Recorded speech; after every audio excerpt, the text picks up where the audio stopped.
আসসালামু আলাইকুম। কেমন আছেন বন্ধুরা সবাই? আলহামদুলিল্লাহ আমিও ভালো আছি। আমি এখানে কিছু বেগুন, কিছু শসা, 2টা টমেটো, কিছু ধনিয়া পাতা কুচি করে নিয়েছি। কিছু কাঁচামরিচও কুচি করে সঙ্গে স্বাদমতো লবণ দিয়ে ভালো করে মাখিয়ে নিব।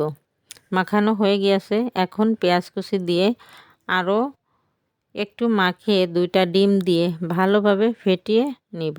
দেখেন বন্ধুরা কেমন সুন্দর লোভনীয় লাগছে। এবার এক সাইডে রেখে একটা বাটিতে গোল চামচে 2 চামচ আটা ও স্বাদমতো লবণ দিয়ে মিশিয়ে পানি দিয়ে পাতলা একটা ব্যাটার তৈরি করব।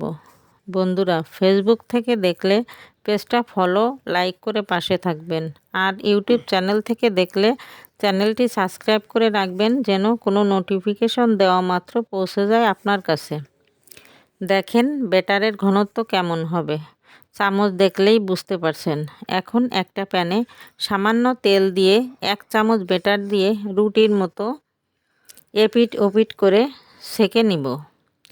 উপরে সেই ডিম সবজির মিশ্রণটা দিয়ে রুটির এক সাইড উল্টিয়ে দিব এবং একটু বেশি করে তেল দিয়ে উল্টিয়ে দিব। তবে ডুবো তেলে ভাজা যাবে না, তাহলে সবজিগুলো বের হয়ে যাবে। দেখেন বন্ধুরা, আপনারাই বলেন দেখতে কেমন? যেমন খেতে মাশাআল্লাহ, দেখতেও তেমন।